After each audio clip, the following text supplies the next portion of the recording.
Hi everyone, welcome to another topic on nutrition. So let us discuss on this belly fat today. This question is asked several times by many people that how to reduce their fat on your belly, or how does one accumulate fat on the belly area. So even if a person is thin or slim, they would not have fat on their arms or chest or legs. They would be slim, they would be thin, but they would have a big stomach where a lot of fat is being accumulated. So even with people who are obese or fat, they would have fat accumulation all over the body, even in their arms and legs. So it includes the stomach area. But in some people, it's only fat accumulation, they only have a big belly. So how to reduce these inches of belly? So remember that there is nothing as a spot reduction. You cannot spot at a particular area and reduce the fat only at that particular region. So it's nothing like a laser beam, like you point it at a particular direction, a particular point, and that would burn your fat at that area, burn fat at a specific region. So there is nothing as a spot reduction or reducing your fat only at a particular area or only concentrating on that area. So there are many reasons for the accumulation of fat on the abdomen region. So first let us understand that how fat is stored or accumulated on this area. So if you look at this figure, this diagram, it's just a rough figure for you all to understand. This is the stomach, the abdomen area, where you have your organs over here, your liver, stomach, intestines, pancreas, all the organs required for digestion. So this fat, which I have named it, is called subcutaneous fat. So fat just below the skin, which you can pinch, like you can pinch your arms. Like if you just pinch your skin, you could understand whether you have fat, like it is soft. So the fat that is just present below the skin is subcutaneous fat, and this is present all around your body, like in your legs, in your arms, everywhere. So there are some devices used to calculate the fat. They are called those calipers, where you just have that pinch test, pinch the skin, and you see how much fat is being accumulated at particular area. There are many areas to calculate the subcutaneous fat.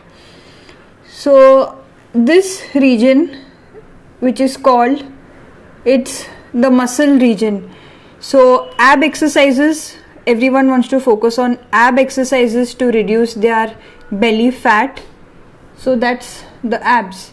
But remember that if you focus on only doing exercise targeting your abs, thinking under the impression that you would reduce your belly fat or have that nice good six-pack ab, then you are in the wrong impression, because that would only maybe strengthen your muscles on your abdomen region, but the presence of the fat would be the same. There would be no utilization of the fat. Only targeting doing the specific exercise is not going to hold good.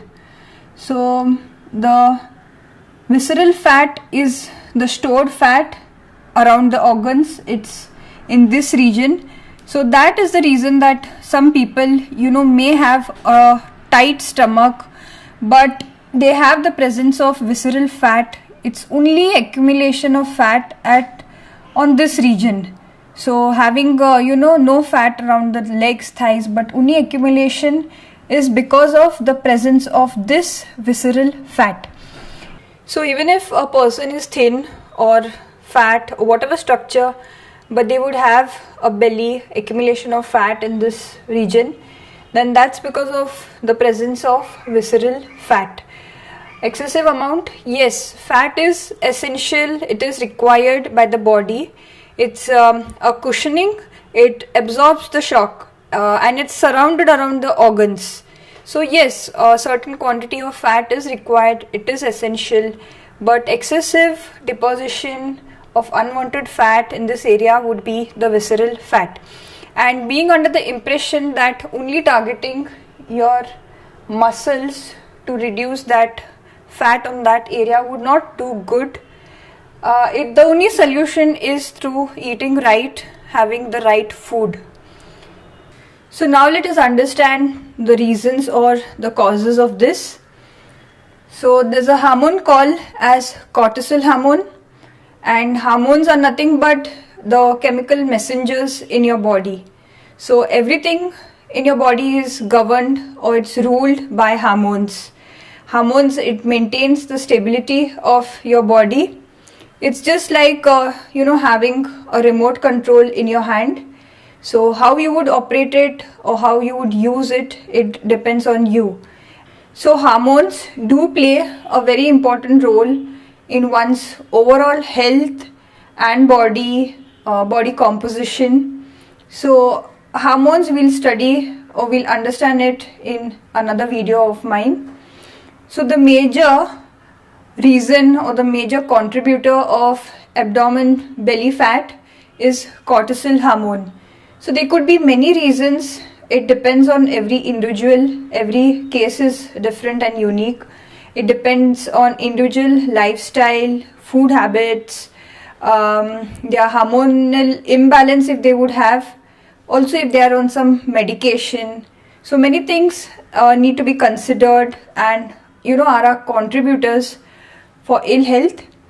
So when the cortisol hormone is increases, it's elevated, so that increases the deposition of fat on the abdomen area, that's the belly fat. So this could get triggered with stress. Yes, stress does cause and is a big contributor for bad health, for gaining fat. So when the increase of stress is there, maybe at your workplace or your house or any kind of stress for a prolonged period, which would again cause a lot of hormonal imbalance in one system.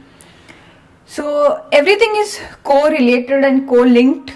Lack of sleep, it's not about quantity, it's about quality of sleep. Yes, good quality and quantity of sleep is required, which is correlated with cortisol hormone. So lack of sleep, insufficient amount of sleep or irregular timings of sleep, no good quality of sleep, having disturbed sleep could increase the level of cortisol.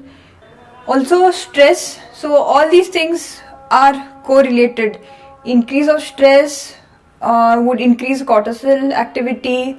Also it could trigger sleep. So it's all a cyclic process. Hormones do play a very important role in one's overall health and body. So we'll understand this in depth in my upcoming videos. So remember that to have good health and have good body, you need to have a balance of hormones. An imbalance in activity of hormones would trigger a lot of things in the body, and it could in turn give all these effects. So we'll understand the role of each hormone and how it affects the body in my upcoming videos. So let us get a more thorough understanding of concepts and let us get our doubts and our myths cleared. Also several questions being asked by all these videos which I'll be posting in my upcoming videos. So subscribe to my channel. I'll see you all in my next video.